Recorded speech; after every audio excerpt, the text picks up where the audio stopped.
And welcome back to another episode of Just Live. I'm Drea. And I'm Bianca. Hey, Bianca. Hey, Dre girl. So we are back with another episode. We are on our string of entrepreneurship, and today we have the beautiful Shay Lynn with us. Hey, girl. Hey. What an introduction. Thank you. Hi, everyone. You're welcome. So, Shay, I'm going to give you guys a little bit of background info, right? So we've known each other since we was in our mama's wombs. This is factual, actual, and factual. Yes. So we're a couple months apart. Yes, about a couple months Just apart. a season. Yeah, so we've known each other literally since we were babies.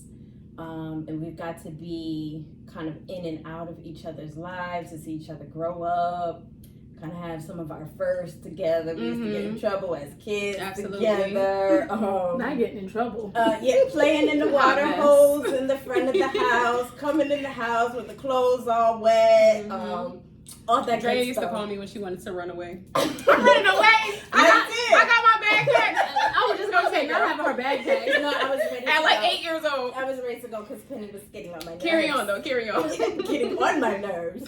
So it's an honor to see just how you've grown. Thank you. Likewise. It's a beautiful thing. So we're gonna get started on all our questions because we were really excited to have you today. I'm excited to be in the hot seat because I used to podcast. I shouldn't say it like it was so long ago, but I usually talk to other people. So to be interviewed, it's like, okay, let's see. We lit. Right. So, for those who don't know who you are, Shay, tell us what you do.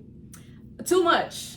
A lot of everything, and that's the problem. I'm trying to work on that in my life. But what I'm currently known for, I have two main businesses that I'm known for: A Glow Event Styling, which is a service-based business, and Paper Standards, which is a product-based business.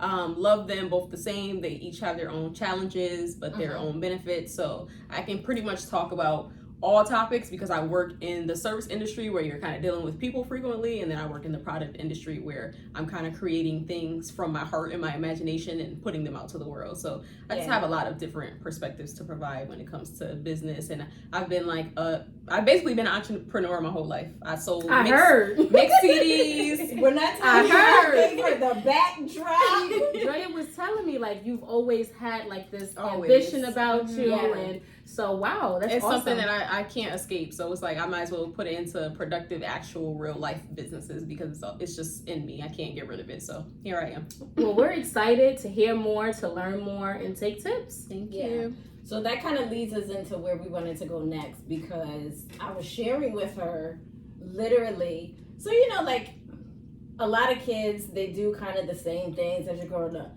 But it was really different watching like you like hustle. I am really a hustler. Like when I stop and think about it, like I know that word kind of has like negative connotation and it's related to some other things, but it's like if I want to do it, I'm gonna get it done, and it's just that. That's it. So and I saw that when we were kids. Like, hey, Dad, I ain't never thought of selling nobody no CDs. Child, I be trying to monetize everything. Like, I got old stuff in my room I want to get rid of. Who can I sell it to? Yeah. I remember getting in trouble in the 5th grade because I bet on like a UConn basketball game against some boys in my class. And I had gambling. Yes, gambling. Gambling in the 5th grade. Yes, I had a shoebox with like dollar bills. And my mother said, "What is this?" And I was like, I want to bet. Like, oh no, take this back. Like, so yeah, like, and it's funny because even with my businesses, I'm not even profit driven. I think I just like providing things to people, and I like making experiences, and I like being creative. It's not even like I mean, my businesses are not at the point where they need to be financially, to be completely honest. I just enjoy doing things. I enjoy getting my ideas out of my head and into the world. So that's awesome. We talked about that too. So having the passion to do what you do, right? Like you're loving it. It's not just all about the money. So that's great to hear. At what age would you say it started? So the story that I always tell is about my uncle being a college student, and for various reasons he did not want to type his papers.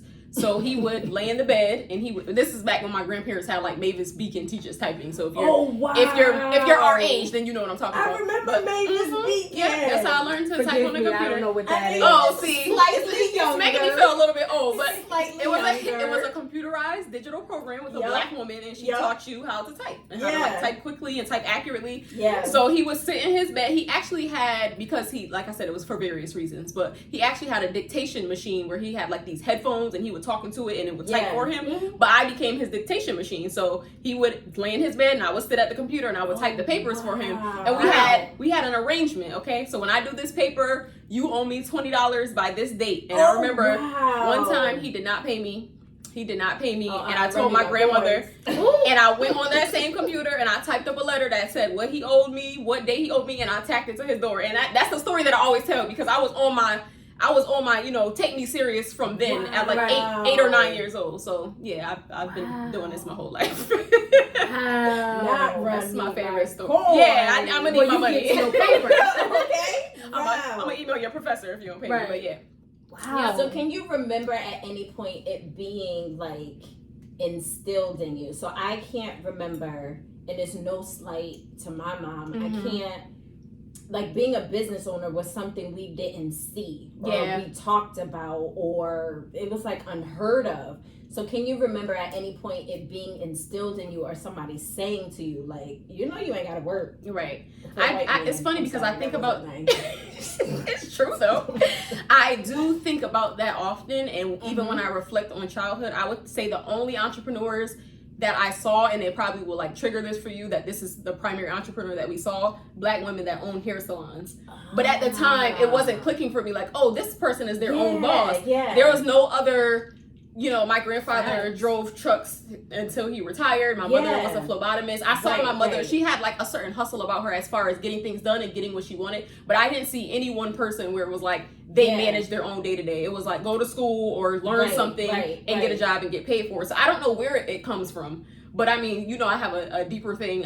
Just to be completely honest and transparent, this is probably the first time I'm saying this in like a public space. I don't know my biological father. Mm-hmm. So maybe that's a piece of me that I just don't know about. But I don't know where it comes from. I don't believe that I saw that as a child. But seeing the black women have like hair salons and run hair salons, when I think about it, that would probably be the first actual physical space where it was, okay, this woman has her own business.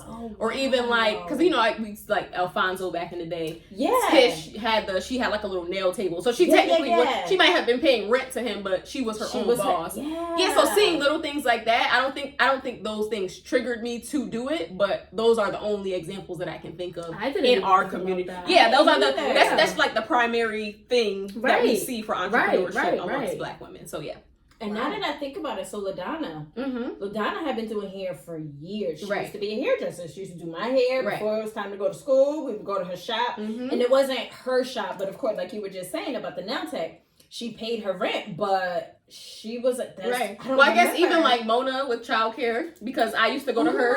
I used to go to her home before school, and I don't know if she had it legitimized at that point or if she was just babysitting me. But those type of things like hair, salon, childcare, those things that we kind of think of as just like community based services, but these women were entrepreneurs. I didn't even think that makes a lot of sense. How am I 33? I'm just because I do think about that question often, like where the heck did I get this from? So it made me reflect, like, have I ever even seen anyone doing their own thing? And those are the things that I think of.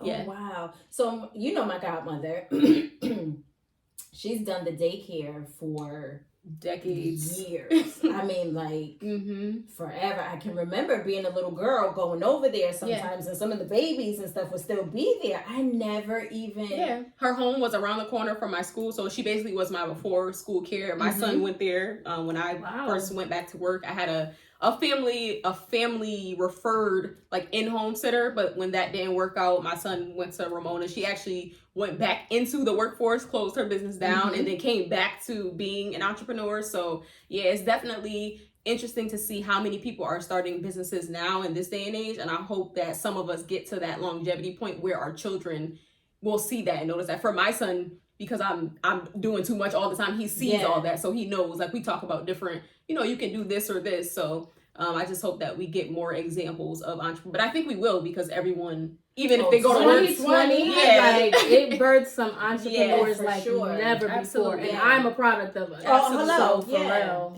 Wow. It's beautiful. I love it. It is. It just gives more options. It's not to say that, I don't like when people say, oh, a 9 to 5 and you building somebody else's dream. Different things for different folks. Like even when I was working, even when I was working, I didn't feel like, okay, I have a career aspiration and eventually I want to be a manager and a supervisor. That's not my personality style. So that just didn't work for me. But there are people who flourish in their careers and if they don't do that, then we don't have an infrastructure. We need people to go to work. So everybody got to do something different. So Exactly. I agree with that. And I don't think I've ever been the type of person to aspire to be a supervisor. Like, I don't want to be in charge of y'all. No, I don't. I want to go home at the end of the night and cut it off. My supervisor was saying it to me like last month. He was like, I only plan to be here a short while, so I'm going to need someone. Sir, you better look in another direction. Pick somebody else. I'm not addressing this crowd. Right, pick somebody else. I'm not addressing this crowd. Wow. That ain't me. Yeah. So that actually made me think about something. Do you guys remember when B. Simone basically went and said, like, she don't want a man as working like a 9 to 5? Like, how do you ladies feel about that? I didn't think that there was anything wrong with what she was saying in the context of people are attracted to people that are in similar lifestyles. Actors, date actresses, athletes. You see a lot of male athletes with female athletes or even people, relationships of the same sex. People that understand your lifestyle is going to be easier for you to navigate in a relationship. And I think that's what she was getting across. But with the delivery, it came off, as people who have a 9 to 5 are lesser than. I don't think that's the case.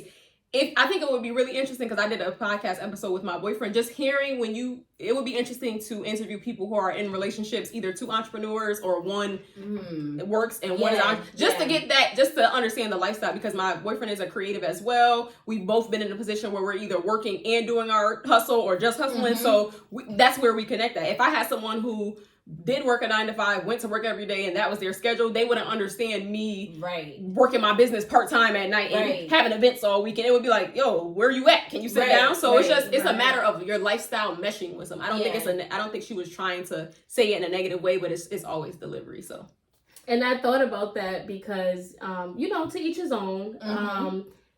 I am an entrepreneur. However, I like working as well. Right. So, do I aspire one day to be a full-time entrepreneur? Absolutely.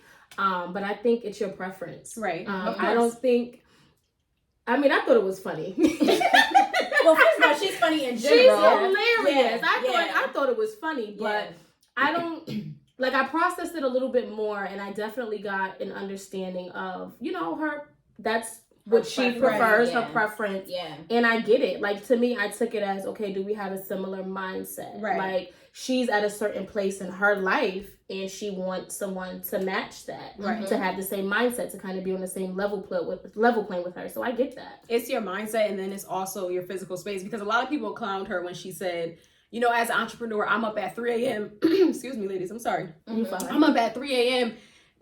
Talking with vendors, and people clowned her like, you're just on Alibaba. But all jokes aside, that's what time the people on Alibaba are awake. Right. Like, how you clowning me for trying to get my product made? Like, that's what time they're up. So the people that are not in it, they don't really understand. People don't understand the caveats to being an entrepreneur. And I kind of was talking about this on Instagram a couple weeks ago, and people took it as, oh, you blasting people. Because I'm a resourceful person, a lot of people seek me out for information, but it gets to be very robotic. So people are hitting me up. I could be on vacation with my child and people want me to plan some stuff for them. Wow. So it's like, you don't understand in my day to day, because I don't necessarily show it, how much I do in it. The amount of stuff I do in a day, it really blows my mind. I don't even know how I'm functioning right now. I do way too much stuff in a day. So I don't think people that are outside of it, I'm not trying to talk down on anybody that has a 9 to 5, but when you go to your 9 to 5 and you clock out at 5, you're good. It's kind of like what you're doing. Right, it's very structured. Like it's very structured, yes. And that's a beautiful thing. Now, obviously, some careers, lawyers, doctors, that may not be the case. But most people, your day is structured. For an entrepreneur, especially if you have multiple things going on, you may have a business and you're doing a podcast and you're a parent and all these different things. There's no set schedule. I just get an idea. You want to execute it right there. Literally. I just had to cancel or reschedule 2 things that I have for tomorrow, because I was like, wow, I have too many dots on my calendar.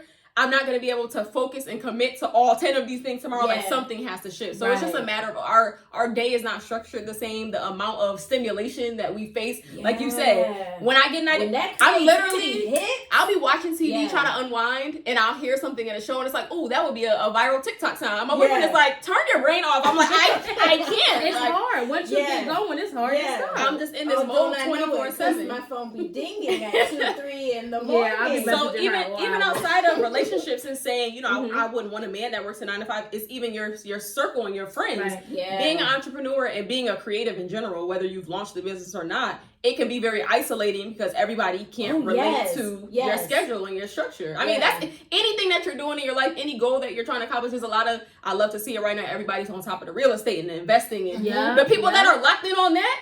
There's the rest of us, or not saying the rest of us because everybody can invest, but I can't specifically relate to someone who's sitting looking at stocks all day. Because they're so into investing. That's not my jam. That's not my day to day. So you have to find friends, people in your relationships, everything kind of has to mesh with that lifestyle that whatever your goal is associated with. And it has to be a level of respect. Like I'm really big on that too. Like we have to respect each other, our views, our preferences, and absolutely. Because I think it can translate to a person who prefers a 9 to 5, as opposed to a entrepreneur. I think it can translate as like pipe dreams. Yeah, that's true. It'll that's come very out. True. Wow, like, I never even thought about that. If you so like a person that prefers a 9 to 5, maybe they prefer that because they know it's the consistency. It's structured. Yeah, it's like guaranteed. I know when my paycheck is coming. I know I'm working from 9 to 5. You like, why are you? That's now. To be honest, there's a handful of people, it is pipe dreams. They don't follow through with things. They don't complete things. But like you're saying, I can see where it could be perceived as like, you always doing something different. Yeah. What is this? What's going on? And you can never explain your vision to anyone in full. So, I mean, even on that same topic, I think that you can benefit from someone who doesn't. Maybe your spouse has a 9 to 5 in marketing or project management, and they can teach you skills for your business that are beneficial. So it's really just a matter of hopefully you have that what's the word? Oh my gosh, how did I just chemistry? Hopefully you have that chemistry with the person to begin with, and then your lifestyles are in harmony. But I think any solid relationship can be done, but people just are attracted to people that can understand their lifestyle. Point blank, period. I'm not going, all due respect, I'm not going to go get in a relationship with someone that parties and does hard drugs all day. I don't know nothing about that. That's not my lifestyle. I can't relate. I mean, we see that with religion, everything. It's all categories. You just got to find people. Hopefully you mesh, and if you don't, it's just going to be more of a challenge. Yeah. I was having a conversation with one of my male friends, and he was talking about, like, he had made a list of, like, what he wanted his ideal woman to be like. And he was like, have you done a list? And I said, yeah, I have a list of what I want my ideal man to be like. And I showed him my list. He showed me his. And he was like, so on my list, I said, I want a man that's business-minded. Because I understand it's nothing wrong with the 9 to 5.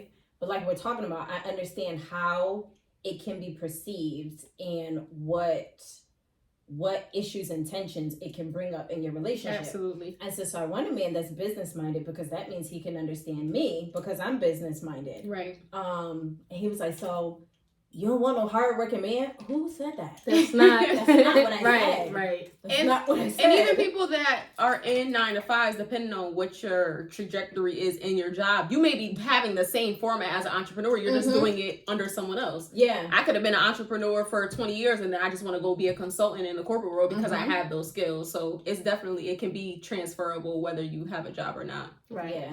Right. So, on your IG, you mentioned unorthodox motivation. What does that mean for you? What does that mean? I'm laughing because I just said I have a million things scheduled for tomorrow. I actually have to hit my friend up. But I have a business friend, and I always think of her when I say this term because this is with most people that are close to me that like seek me out for advice or we just have conversations about what they have going on. I'm the person it's not tough love, but let's get straight to the point. Let's stop complaining about the problem. What are we going to do to move forward? So perfect example, I have one friend who she has a business endeavor that she wanted to start.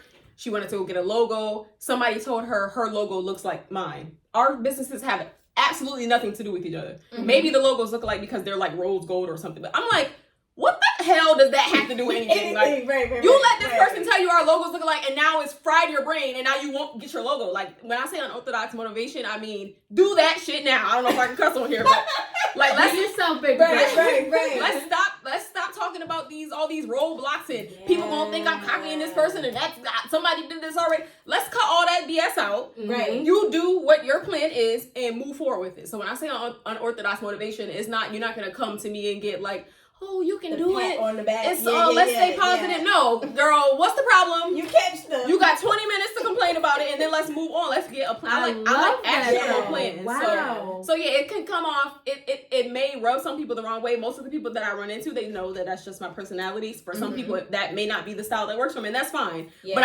I'm an aggressive motivator. It's not a go-getter. If you don't say anything to me, I won't say anything to you. But once you invite me into the situation, yeah, I'm gonna speak the way I want to speak. Right, right. Let's get it emotional. You've been talking about starting a dog walking business for 2 years. You ain't walked the dog yet. Go get a dog. Like that's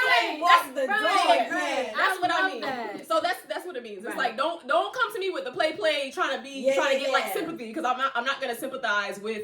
I can't do something. Don't play with Shay. Okay. Especially if the reason is outside forces, that I can't relate to that. Even when a couple jobs ago, I had a supervisor that I loved. She was very kind, sweet, but she had elevated from my similar position to a supervisor. So, that always creates tension in the job place.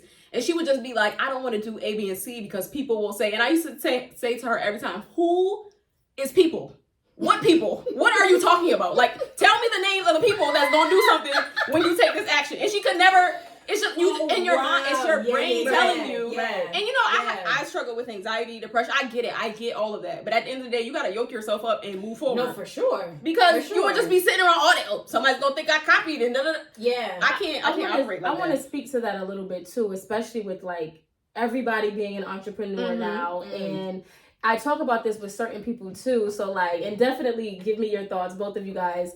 But like, say, two people are doing the same thing, right? Oh, so, where did you get that from? Like, can you, share that? And people are like, when I tell you withholding, so let me back it up. Let me back it up a little bit more. It's a hot topic. Or even when like, somebody's working at a job. Your job hiring? Nah. I don't understand that. And it's I don't understand it's literally like, do you think I'm gonna take your position? Right. Like, is it your position that if I was to interview, I would take your spot? Right.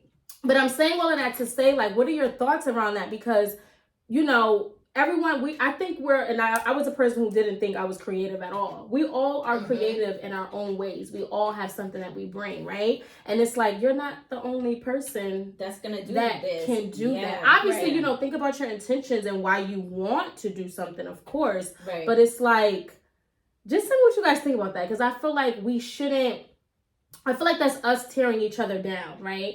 Or like withholding certain things, or no, I'm the only person that could do it. And you know what I mean? I think it's a piece of I'm like bubbling right now because I got so much. I can't stand that. Like, and I think we said it the other day. Like, it could be something as petty as like, oh, I like your shoes. Where'd you get those from? An exclusive plate. If you got it from finish line, just say that. Bye. It's not that deep. It's not that serious. So to me, it's a double-edged sword, especially when it comes to business. I am a sharer. If as soon as you compliment me, it's coming with the source of where I got it from. You don't even have to ask. Yeah. But when it comes to business, this is my rule. So for one, you can kind of based on your how good your radar is with people. I feel like I have a good perception of people when I don't overjudge, but I feel like, you can tell when somebody's being serious.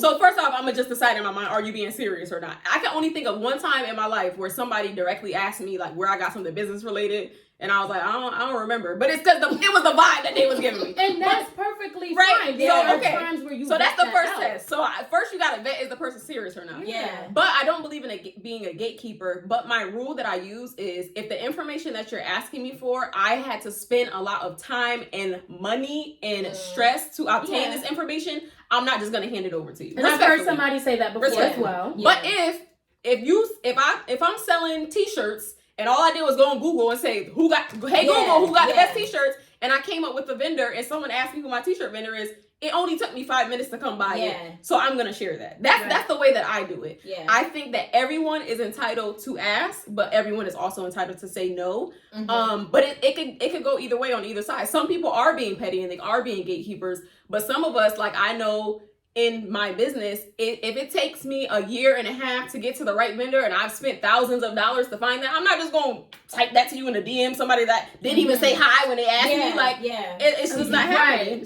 So I definitely get it from both standpoints. I really, really do. I haven't really been in a predicament like that, but I've seen people do, like, or even with, I don't know, that's like us, like, so for example, I was looking for somebody to cater my party that I had, right? So I'm like, I told the person, I was honest. I said, I appreciate you giving me the information that you gave me. However, I am looking around.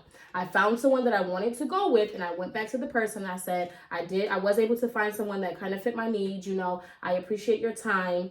I'll think about you for future references. They thanked me because they was like, just people do not come back to say, they have you waiting, like, right. And I think that we waste a lot of time by doing that. Or even if I'm like reaching out, like if it's like a nail thing or a hair thing, I always say, hi, how are you? I'm not about to sit here and just ask you a question, because we do deserve to be left on red when we approach people certain ways. I saw somebody say, like, when I hit up, if I hit a Walmart customer service, I don't say, hello, good morning, Walmart, how are you doing today? Like, that's true. That is true. But in the era of small businesses, it's just me back here. I don't have a customer service team. So if you could please say hello, it would be greatly appreciated. Yeah. That's all. That's all. Like, that's it. Small. Like, so yeah, it's and the then way asking for information, you need to be saying hello. Yeah. Well, some people come with a sense of entitlement, like, I have to tell you something. So I think that goes along with what you're saying of you catch the person's vibe, like, off rip. Like, don't come over here nasty and funky. Yeah. I don't mind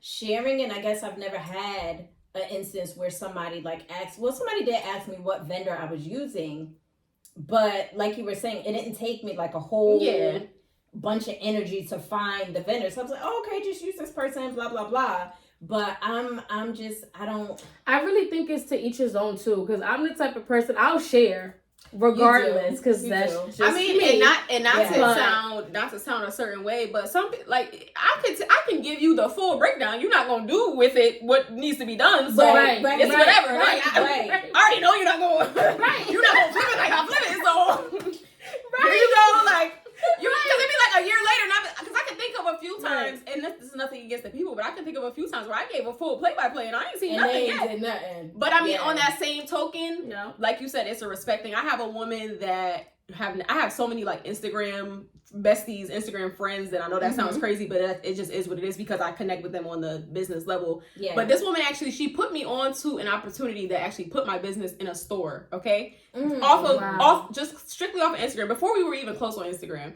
So I remember I had a product, and she hit me up and she said, "Hey, I just want to let you know that months ago I was sourcing for this particular project that I'm gonna do, and the product is actually the same exact thing that you're selling. So if you want me to, I would change my thing, what the thing was." Oh, wow. So I was like, okay, I absolutely respected that, but I had to let her know, like, ma'am, do whatever you need to do for your business, because you had been doing it. Like, some people would see that and be like, oh, she copied me. But if you was a real entrepreneur, you know how long it takes to bring something from vision to fruition, then you kind of have that concept. But in that same conversation, I had people that I know you, we're in the same area, we're in the same place. And you play games. I see you doing the same exact thing as me, and you never mention, or you never pay, like, I don't want to say pay homage because that sounds real arrogant, but you never give any type of nod to the fact that you got this from someone else. Right. So it could go either way. I respect what that woman did, but I also was like, you don't need my permission to do that's what you were doing. That's your thing. Right. But the fact that she even thought highly enough of me to reach out and say, hey, if you want me to change this, or just to let you know that I'm doing something that's similar to yours.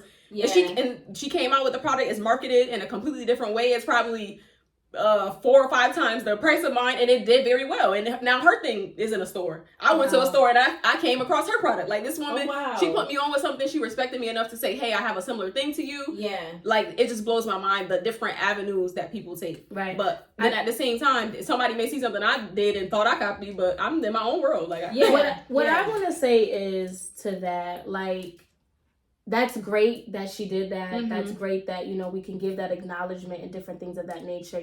We all are creative in our own way. I think it really speaks to the heart that we have. Absolutely. And I get it. People want to be out there. They want to be making their money and, different things of that nature. But if you're servicing somebody, you really have to take the time to think why. Like, what is the why? Like, why are you doing it? What is it that you're trying to reach here? Right. And if it is a personal thing, chances are you're not going to do so well for so long. You won't. Like, it's is definitely what about it is. intention. Because a lot of people just jump out and they want to be a part of things because of how it looks. I used to say that about a glow in my service-based business all the time. The end product looks amazing. Of course you would want to be a part of that, but you don't realize how much physical labor I had to put into getting this end product. So like I said, I can give you all the information that you're asking for, but I don't think you're gonna work how I work. Right. I don't think you're gonna put in the time that I put in. Some people will. That's not saying that I'll work everybody, because at this point I want to rest. I don't want to work. But and not everybody is in it for the right reason. It's just it's cool to do this right now.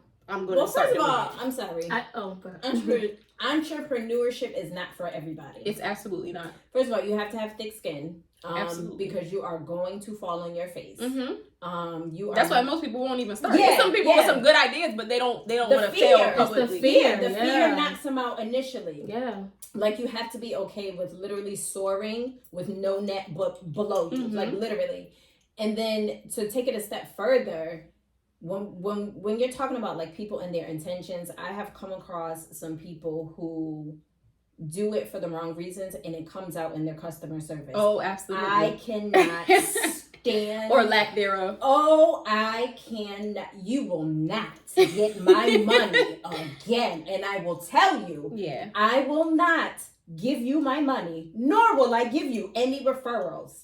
I can't, like, it's your intention and the purity of your heart. It absolutely comes out in everything that you do. I think that's what makes the business flourish. And of course, not just financially. Obviously, you're profiting off of your business, but that's what makes it flourish. The fact that you enjoy doing it. Yeah. You know what I mean? Like, it's interesting. So even with me, like, I make bracelets, and I was talking to my sister, and we were I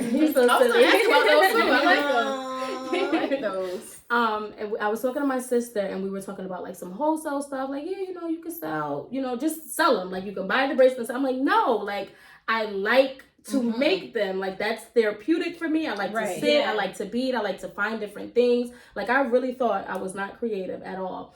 And definitely shout out to the girl who actually taught me how to do braids. I remember doing a class with her, and I'm like, I wonder if I can do it. I'm like, I'm not going to buy a whole bunch of stuff because I don't want to dive into it and then I end up not liking it. Right. Yeah. I was up till like 3-4 in the morning. Right. Shorty. That's how it is. Like, just beating. And I was sending her a whole bunch of pictures. I was sending other friends pictures. Like, what do you think about this? And just putting things together. But I definitely think it's the heart behind it. And to each his own. Like, if you want to buy wholesale stuff and just sell it, that's fine. That's your thing. It has to do with your plan. Whatever. I say that all the time. Like, I don't think I would want... Some people are working towards getting a business to a point where they could sell it to a larger corporation and make money off of there. I think I like being a small business. I like being hands-on. I'm not trying to be boss lady. Things can change, but today I don't want to have a giant factory and 20 employees and I'm like hands off. I'm doing this because I enjoy what I'm doing. I enjoy doing my branding and my marketing and talking to my customers. I mean, honestly, that's a part of the secret sauce to the like community success of my business. There's plenty of times when I've messed up, like literally a package, a situation, a scenario. But the way that I come when it comes to customer service and resolving things, and I'm front and center, and you see my face, and you hear the accountability or the apology or whatever is required. That's what keeps. I have a very, very awesome core. And that's what keeps people coming back as well and wanting to keep doing business with you. Like, the respect, like all across the board, there has to be respect. All across the board. Just don't play with my money. Right. Absolutely. Yeah, something has to change with people jumping into businesses and having just zero customer. And you know what? I don't want to say that they're not at fault because you should take accountability for that. But a lot of things people just don't know. I worked in retail, customer service, human services for 20 plus years. So I have so many places that I could pull from on how to address certain situations.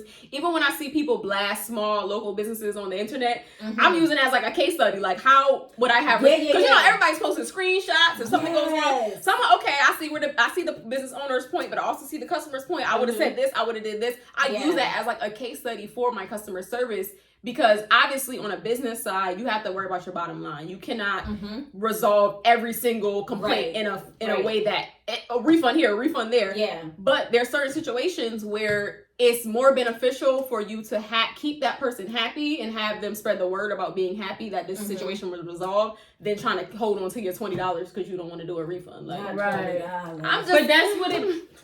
That's it's not only, sometimes it's big numbers, but I mean I've most had of the to, time $20. Right. I've had to like bite refunds that I didn't necessarily want to do, or just working with certain people's personality types. I may have been completely in the right and they're in the wrong, but it's like, you know what?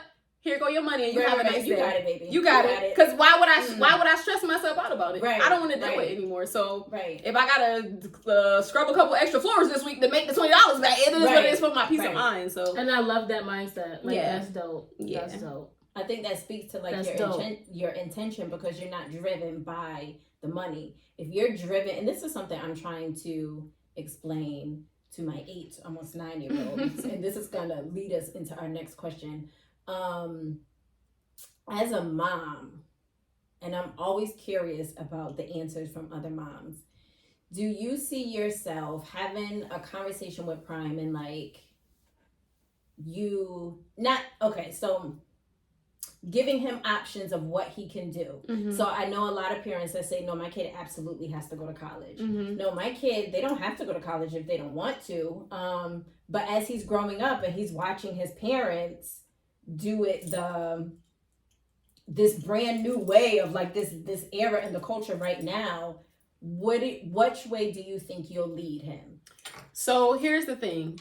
First of all, it depends on what you consider success. Because if we're talking in terms of like business growth and profitability, the jerks, unfortunately, are the billionaires. The people that can say, I don't really care about human beings, let me get my bottom line. Those are the people that are actually financially making it successfully in a way that most people aspire to. Unfortunately, though, having that heart instilled in it and being customer service focused and wanting to keep it small and being hands-on, that's not going to be super profitable in my scenario. I can't speak for everybody.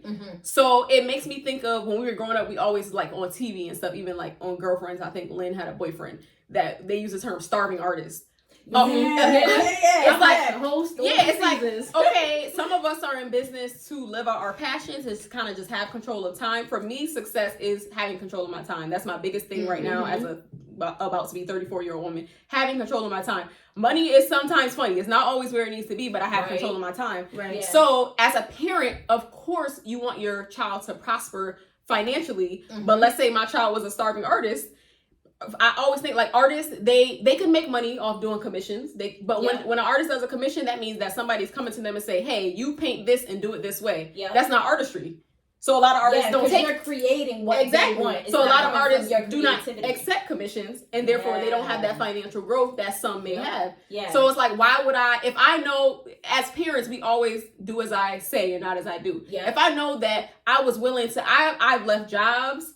I hustled in order to have my peace and have my time, where it impacted me negatively financially, and I mean in ways that damn near caused depression and things of that nature.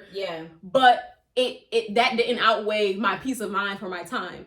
So I know that I've been in that situation. So who am I to tell my child you can't live out this dream because financially you're not able to support yourself?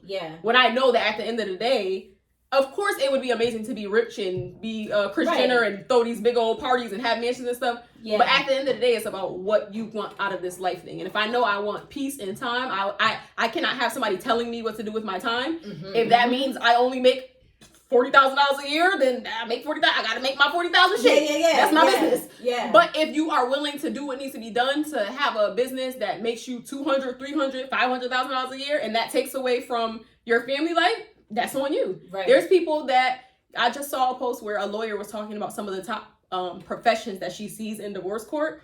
a lot of it just had to do with the schedule, the time, the doctors, the lawyers. Yeah, you're not physically there. I watch TV all the time, and it's like, I'm sure your child loves being able to go on lavish vacations and having this type of house. Yeah. But at the end of the day, they didn't grow up with their parent. Right. So if I gotta be a $40K earner to be with my son when my son wants to be with him, that's what I'm gonna do. So I can't say I would never lead him away from anything. One quote that always sticks with me from my 7th grade English teacher, Pamela Parker, she actually won Teacher of the Year. I'm here to teach you how to think, not what to think. Ooh. So I want to equip you with the resources that you need to make your decisions. And if you decide that to make your life balance work, you're going to do less of money making and more of peace finding, it is what it is. Yeah. Whatever works for you. Whatever works for you. Because at the end of the day, the stress is going to take a lot of us out. And I don't want to be one of them. I don't want to be one of them either. It is. I'm sorry. Seriously. So I think about that a lot because my job now, so my oldest, Joy, is like, it freaking blows my mind. She is like a businesswoman already. And I can't say that I'm a complete entrepreneur at this point, so I don't even know where she like gets it from. Like I be listening to her talk and I'm like, yo, what are you talking about? You gotta nurture it from now. Yeah, like I was not talking like this at 8, almost 9 years old. But she has this mindset of like, Mom, what can I do to earn money? So I had to put her on punishment from earning money because that became her focus. Right. Money. Baby, no. I said, you're not going to be money hungry. What's the end of that? Because I, like for my son, can I do a chore to earn money? And it's like, why do you need to earn money? Because I need to buy a shirt from Roblox. Okay, so every time you get money, you're going to give it to somebody on Roblox? Yeah. It's like, what's the bigger picture there? Yeah. Because if she's in a mindset where she can think of ways to earn money and she can actually do it, it's almost like, why limit that? I don't know. I think that there's a productive way to be money hungry, if that makes sense. If you can constructively think of ways to make money in a healthy way. Yeah, and you have a healthy relationship with money, then that just may be the path that there's plenty of people that can earn a lot of money, but I don't know. I think it just has to do with like why. She was trying to save it. Well, she was trying to save it for her punishment. No. It was a little joke from yesterday. Her sister bought a bracelet from me, and she was like, no, I want to get my money. Right. Like Zoe is one of her top consumers. Okay, Zoe be in here like. So she wants to earn, and she's holding on to it. I would just try to tap in more about what that relationship is. Because I know when my son is like, I want to earn $5 because I'm about to go spend it 2 seconds later. That's a problem for me. Like, you're not even, like, at least save a little bit. Get into habit. Right. So she must have it must be a bigger plan in there that we don't know about. So something is going on. She's saving for something. To it because, so she does really well with saving. She's not always like itching to get to the store to buy something. She does well with saving. But I noticed some of her patterns and I'm like, I got to check that now. I got to fix it now before you hold on to this habit and you become an adult with this bad habit. So everything was about money. But it turned into like being sneaky. And so they're in the back seat. I was like, you guys can take a certain amount out of your wallet. I'll take you to the store today. We could buy something. She's like, Zoe, give me your $5. You know what? Oh no, stop it. And I can hear, and I'm like, let me see what Zoe's gonna do. Zoe's like, no, Joy, stop. She was like, come on, Zoe, give me. Zoe was like, Joy, I said no. Joy was like, Zoe, come on, we're just gonna swap $5 bills. Oh, you know what? Trying to play her. Like, swap it? Like, so give me your $5 and I'm gonna keep mine. Give it. So that's what she ended up doing to her. Right. So we got to the store and Zoe was short money. It turned out to be a whole big thing in Target. Yeah. So Zoe opens up her wallet and I'm like, you're short some money.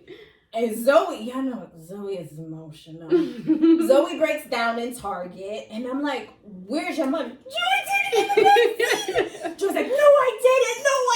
I didn't take it. I'm like, Joy, I heard you when I was in the front seat. I said, what did you do with her money? I did not take it. I swear, Mom, I swear. I'm like, now she dragged it. Yeah. So at that point, I said, okay, you're doing a lot with this money. Okay, that makes sense. You can't have bad habits to the point where you just want money. Well, you know, kids just get fixated in general.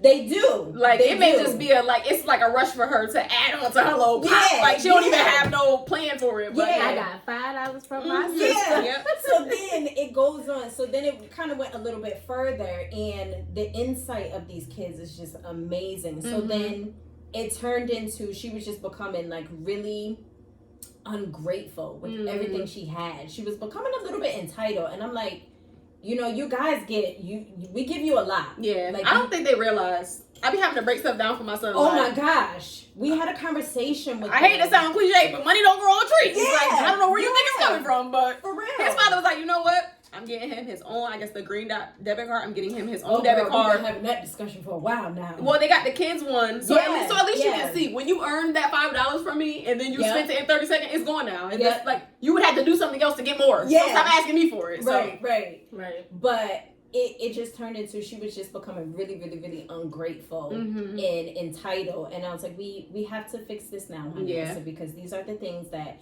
your dad and I kind of have to work on as you're a child. And she was like, well, it's just because I'm watching everyone on YouTube and I'm comparing myself. Oh, okay, self-awareness. See, you know, baby girl. Don't sleep on Joy. Don't sleep on Joy. No, she got some qualities. Wow. For real. Yeah, that's self-awareness for a child to be self-aware like that. I said, Joy, I said, do you know how amazing that is that you figured that out you about even noticed yourself? that? I said, I never even Adults gave don't you even that. do that. I said, I They never can't. even gave you that language. I said, so sweetie, I said, we're gonna take a break from YouTube. She was like, I never should have told you. It's okay. I said, it's not a punishment. Yeah, it's just a little break. I said, we're just taking a little break. I said, because I just want you to realize that everything that Joy has is more than enough. And I need you to be satisfied with what you have. Right, absolutely. So it's amazing that she has this mindset of like being a business woman. She like wants to do her own t-shirt line. That's what she's in the process of doing. So she said to me one day, she was like, Mom, do I have to go to college? That is like a big question. Yeah. So I said, you know what? I said, you don't. I said, if you don't want to, you don't have to. I said, but if you choose not to, you have to have a plan of what you're going to do. Right. I said, I understand you have ideas, you want to create things. I said, you can absolutely do that. I said, but you have to have a plan if you don't want to go to college. Right. I'm not one of those parents that's going to tell my kids that education is everything. It does pay off to be educated, absolutely. But there are so many different ways that you can educate yourself.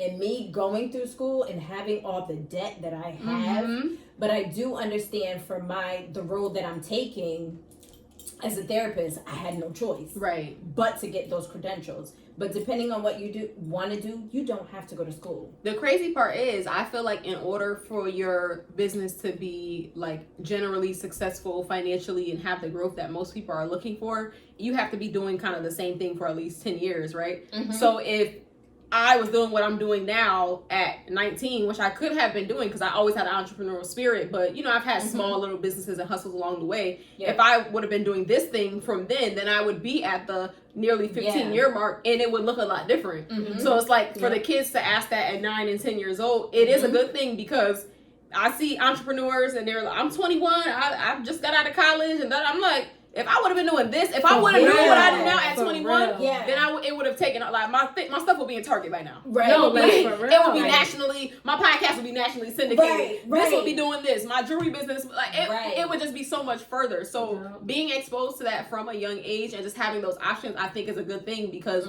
they can start earlier. They can get more resources. Okay, so we're at that point. Most people, when they're starting a business, you're already in adulthood. Ain't nobody going... Like, I mean, I shouldn't say ain't nobody. I shouldn't use my limiting language for other people. But nobody was like, oh, I see you starting a business. Let me give you $5,000. To be like, nobody's going to do that. Whereas when you're at that point where you're still a teenager and you're transitioning into adulthood, people are more likely to provide you physical support, like time, money. They're just more likely to help you in that way. And you know, our culture is a lot different. I remember I had a coworker. He's like, in my family, when someone's getting ready to buy a house, we let them live with us, and everyone in like 10 different households give them $1,000, so they have $10,000. I said, oh, Are y'all hiring at y'all? For real? Like, it sounds so obviously, but in certain cultures we don't get down like that. It's every man for himself. So if you don't figure out that you want to do this, if you figure out that you want to be an entrepreneur at 25 and you already got $50,000 worth of college debt, and you're working full time for somebody else trying to pay off the college debt and it doesn't even pay enough, you don't have the time or the resources to start your business the way that it should be started. Wow. So I feel like a lot of grant applications, and it's like even some of the grant applications, the profit threshold that you have to show that your business is viable to receive a grant.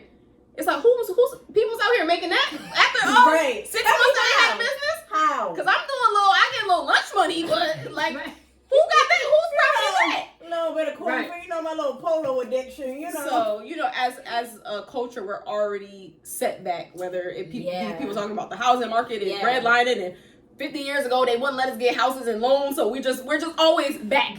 So for us to make these decisions that entrepreneurship is going to be my livelihood at 30 years old, it's going to be a slower start than someone choosing that at 19 and really making it shake. Like I see a lot of the people that I only went away to college for one semester. I went to Temple University for one semester. And a lot of the people that I see that were on their creativity in that year, 2006, I see them now doing paintings for BET Awards and working with artists. They've been doing something that's the same thing for 15 years. And now they have something to show for it because it's not going to be an overnight success. So that's why I tell people, even if your plan is not perfected right now, the sooner you start, the better. So speaking of that, what are some tips that you would give female entrepreneurs right now that are like up and coming? Like what would you say? I would say absolutely outline your full plan, your full dream. But I see a lot of people, I was just talking about this with a simple example of my pen boxes. A lot of people won't start because they don't have the resources to execute that full plan. But everything can change and everything can grow. So if you write down that full plan and you pinpoint one thing that you could do now, just start with that one thing. If for the people that started a business during the pandemic, say for instance, in midst of the pandemic, by summertime, who started giving out grants? Everybody. Beyonce started giving out a grant. Right. In order to get this grant, some grants do accept businesses that are in the ideation phase, but you have to have a lot of proof to show that it can be profitable. Right. But in order to apply for a grant or capital or funding, you have to have something on paper that shows that you already started. So imagine you hadn't started yet and Beyonce is giving out $10,000 to 200 businesses and you can't even apply. Right. You can't even put your toe in the water because you're not prepared. So at least if you start, you can jump in the pool with the big boys. It may not be perfect. Like I was saying with my pens, when I first started them, it was in a little plastic bag. I wanted something more custom. I got the box and then I couldn't get the custom box, so I got the custom sticker and put that on the box. Yeah. And now I just got my custom boxes and it's gold foil and it looks luxurious. But I've been selling these pens for 2 years. I'm just now getting the boxes that I want. The boxes. Process. It's a process. So if you start, stop with that refining process. Even looking at people that do services, I think most people don't want to be in a position to be vulnerable and embarrassed. Oh, for real. If I start doing nails tomorrow, I'm sure I could get the hang of it and do a couple of acrylic steps. It's not going to look how it would look if I was doing it for 2-3 years. Right. So I may not have the clientele, I may not have people pressed to visit me, but give me a year or two, I'm going to get it together. Yeah. So you just literally have to start. It's okay to have a big vision, but don't let the big vision overwhelm you from beginning. Yeah. Because you have no one cares about your idea that's in your head. This is the unorthodox motivation. Respectfully. No, we have to hear no one cares that. Now, mind you, while you're waiting to start that, because I don't have the $5,000 I need to get the boxes that I want to put my weave bundles in. I can only put the weave bundles in plastic for now. The main concern should be, at the end of the day, once all that packaging is thrown away, is the thing that the person paid for viable? Is it of quality? Right. Granted, all the extra stuff is nice. The satin, the silk, the packaging, the ribbons, the bowls, the gold, rose gold, all of that is nice. Right. But at the end of the day, when they throw all that stuff away, is the product right? If you can at least get the product right, or at least on its way to being right, or fake it till you make it and have your cousin swear and say that is right, and hopefully it'll be right soon. Something you need some proof. You need some receipts. Right. Yeah, and that's definitely a great tip. I know for me, I get ahead of myself, so I'll be thinking about 5 different things, and I want to do all 5, but I'm like, no, every last I thing. had to. First of all, I didn't even finish the first thing that I was. That's doing. what I'm working on this year because I got a problem with that. Okay. How are you balancing that? You know what? It's literally me cussing myself out. It's because it's crazy. I used to, one of my first legit businesses, I had Bag Lady Boutique. And I would resell things that I got thrifted or vintage stores. I loved it, but it came to be a lot as far as like going into the stores, and I would be in vintage stores for hours on hours. So like I said, I like my time now, so I don't want to do nothing where I'm my time is hyper focused on something. So but recently I went to one of my old spots, my older women that has a vintage store.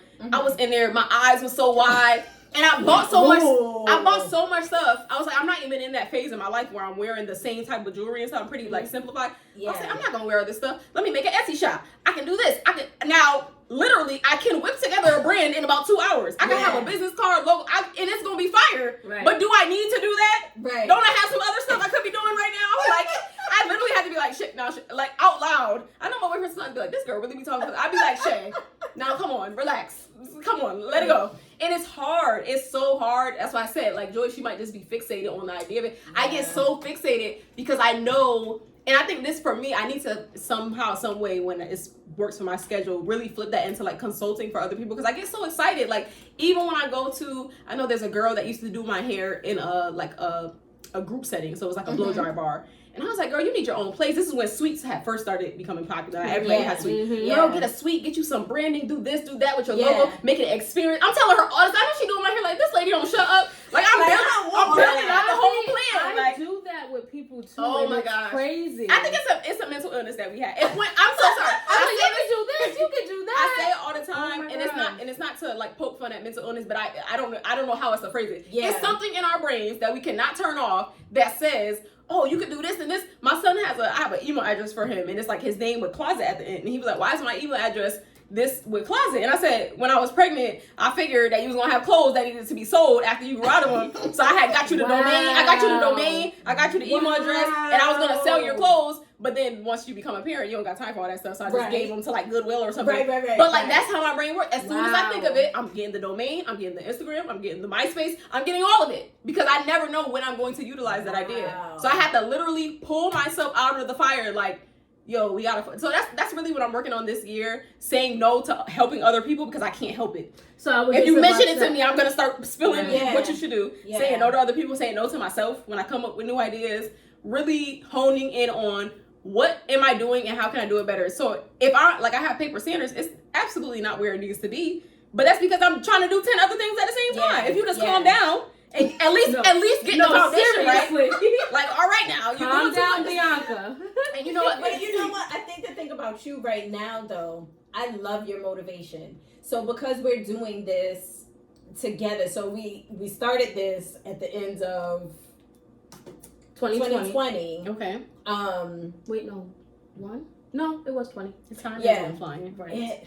Somebody said something to me at work, and it was like, they need to be recertified every 2 years. I was like, 2 years has not been up. They were like, no, they got certified in 2020. Yeah, it's about that time. Oh, wow. But we started at the end of 2020, and this is kind of how we got back here. We said, like, life, was kind of beating on us a little bit. Like, so we had to take a step back, and we were kind of working on our own stuff, and then we came back to a place where we're like, all right, like we really got to do this because we will sit and have like 4 to 5 hour conversations and be like, yo, this is such put that on wax. Yeah. Like it's so for good. Real. And podcasts are so evergreen. It's like podcasting is a great place to be because you could just turn it into so much different stuff. But this is me doing the things.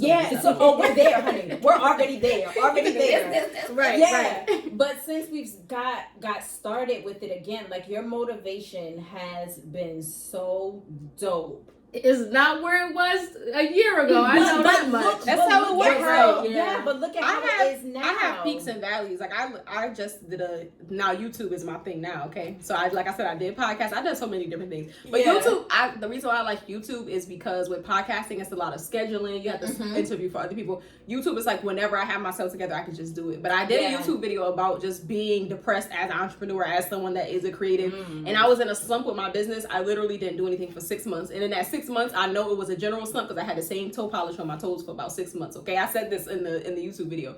I didn't have it together, just mentally. I was in a low. So now I'm like, if I've been posting all this stuff for my business, I got all these new products. May 1st, boom, new site.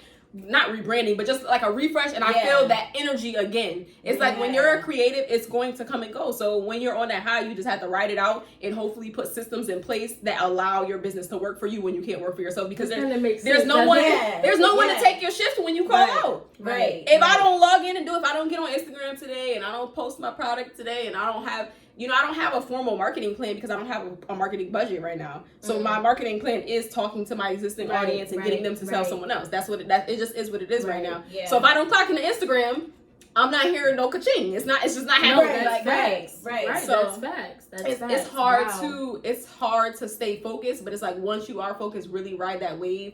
And another advice I would give to anyone who wants to start a business, just make everything as systematic as possible.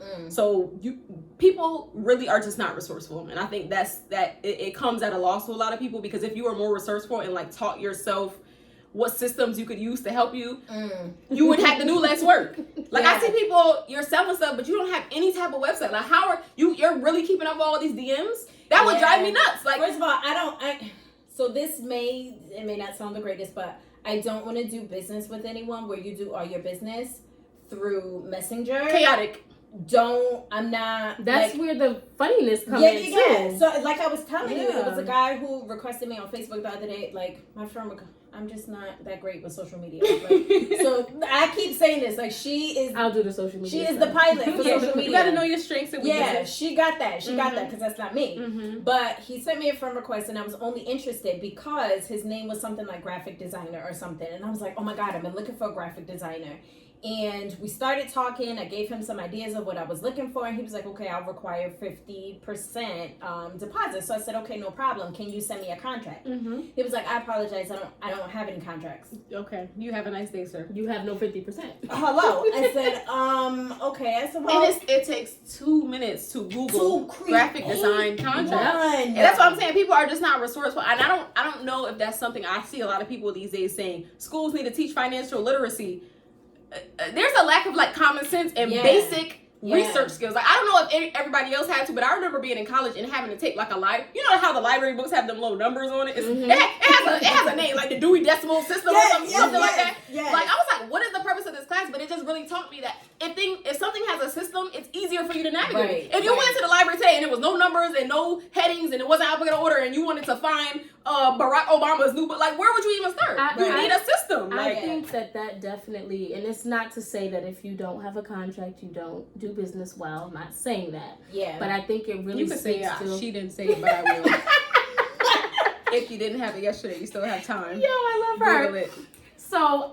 So if you really care about what you're doing and you want to make this deal, you're going to get yourself a contract. Yeah. I did I'm sorry to cut you off. But it's like, in the time that he took to type that, sorry, I don't have one. You could have been getting one together. I did a whole pop-up shop. And my older sister, she helps me with this stuff. Shout out to her. But she helps me with these things because I'm a little bit too nice. She's very nice, and I have to tough no, seriously. Nice is for real. Nice is good for hobbies, but I tell people all the time when it comes to business, not for business. You have to take yourself serious. So even if you're starting, you say he's a graphic designer and he knows. A lot of people, another reason they don't start is because they're not confident in their pricing, which is a whole nother topic. But let's say you're not confident in your pricing. You know you want to charge $200 for a job, but you feel uncomfortable charging it. Say, hey, my rate is $200. But for you, I'm building my portfolio.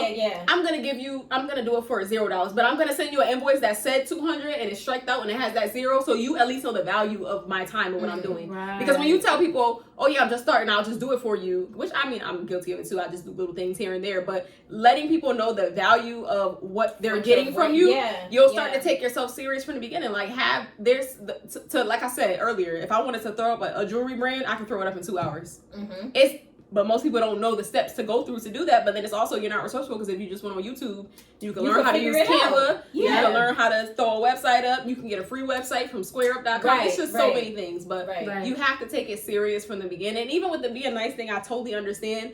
Having in my service-based business, I have a business partner who's one of my best friends. Our styles are very different. And we both take from each other. Me, I'm not gonna say I'm completely nice, because I am like bottom line driven and like action driven, but I'm more likely to err on the side of like, oh, just do it, or I'll just do this. But that gets me in trouble because now I'm doing too much and the person doesn't even appreciate what I'm doing for them. Yeah. Whereas she's like, hell no, I'm not doing that. And I'm like, dang, like, I don't want to just give them a little razzle. That's like, no, I'm not doing that. And you take from that because you need to have a little bit of each side. And that goes back to the customer service conversation. You need to be able to take a little bit from each side because you don't want people to walk all over you. Right. There's a way to be nice. Right. One thing I learned when I used to work at Bose, the speaker store. And a little thing, we used to have these like $400 speakers and people would lose the remote. So they would come in basically trying to get a free remote. And the remotes aren't sold separately. So my manager at the time taught me, like, tell them that you're not even supposed to be giving them this. We're going to give them the remote, but I'm not even supposed to be giving you this. I'm going to do you a little favor today. So you can feel like I went out my way to do this for you because this is not a free thing. It costs money to make it. We don't have it in the system to sell it to you, but I'm doing something for you that needs to be notated. So just always taking yourself serious and letting people know what the value is, even if you're not charging them that or even if you're not following through with your own personal business systems. I'm definitely gonna take that tip. I need to just overall, whether I'm doing business with someone or vice versa. Like I really do have found that my niceness and my reservedness has definitely got me into some interesting situations. Some good advice that I read once was your business is not a charity unless you want it to be. If that's the purpose of your business, then it could be a charity. But if your business is not a charity, then you need to write yourself in advance a cap of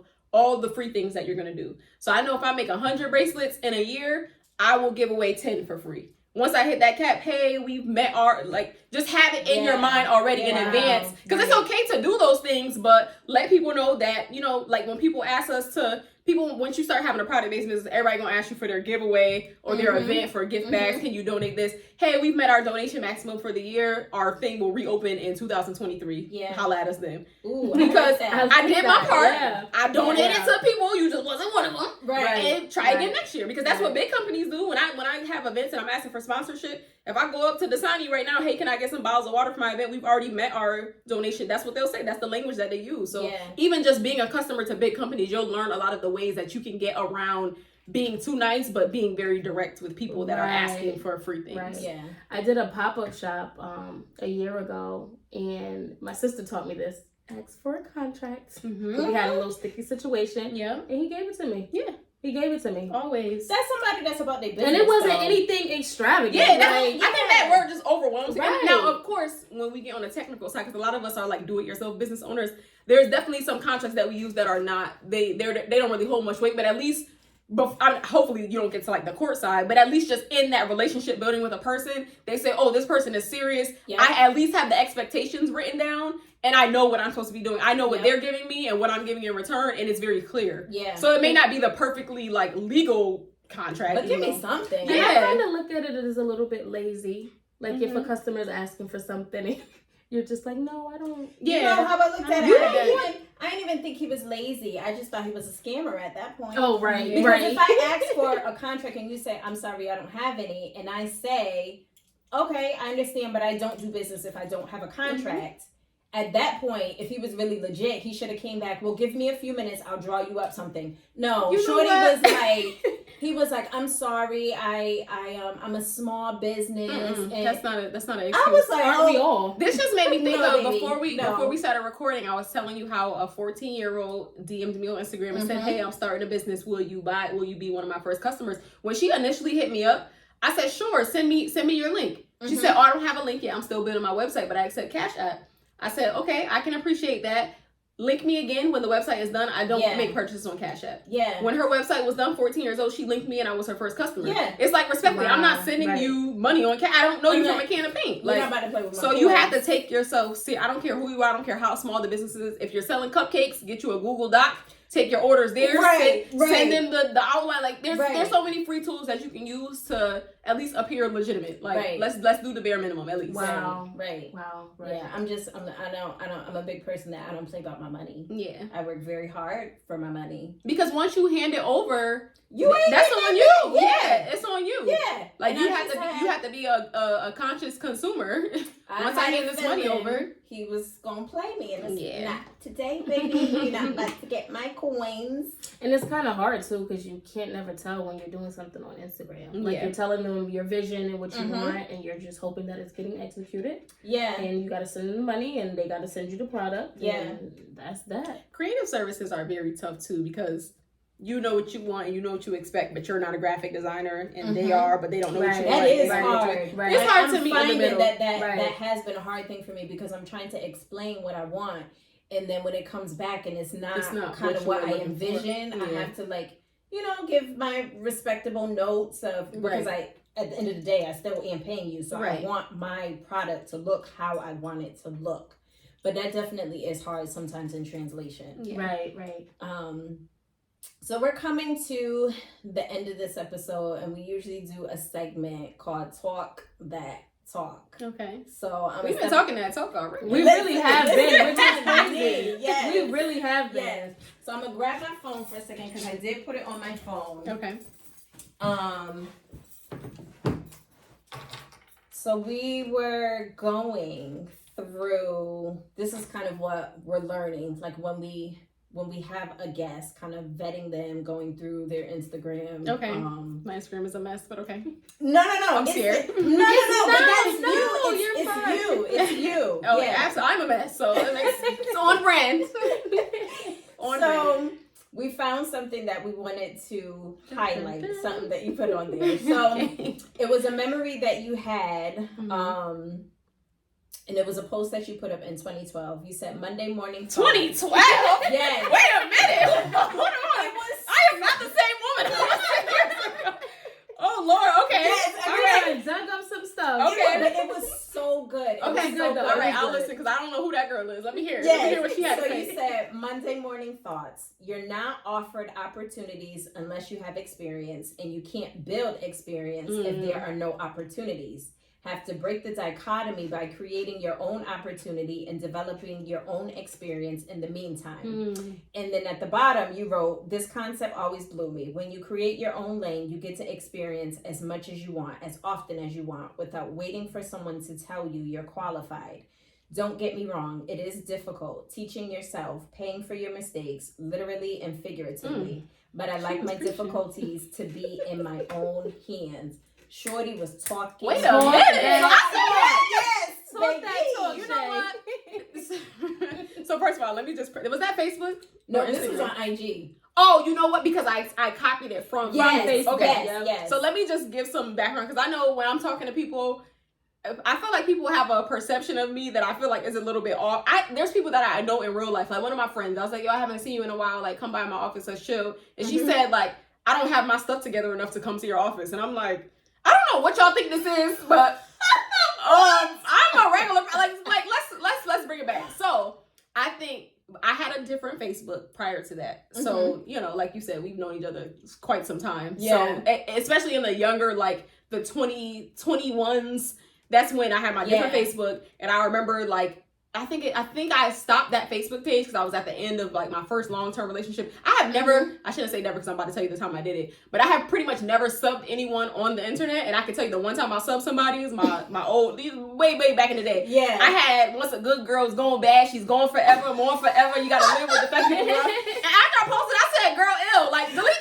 this whole page. Yeah. So my researchers on Facebook was 2010. And when I see those memories, I'm like, damn, like 2010 me, I was still in college. I was like reading books. I was on my power to the people. I was just on my soapbox every day. So I always had something to say, which is so funny now. It's like, girl, shut up. But a lot of it, it's like, wow, I really was like a little smart whippersnapper. That right there, I need to repost that again. That's just exactly how I feel. Like how I said about even working a job, someone telling me what I can do with my time, or me saying like if I had to be a lower wage earner to be in control of my time, that's what I was saying. That's basically what I was saying. Like I was at that point where I graduated college late. So I graduated high school 2006, 2010. Everybody was graduating. I didn't. I got that story too, baby girl. Yeah, and it's not that serious now. Like right. Who the hell cares? But you see everybody graduating on time. Oh dang!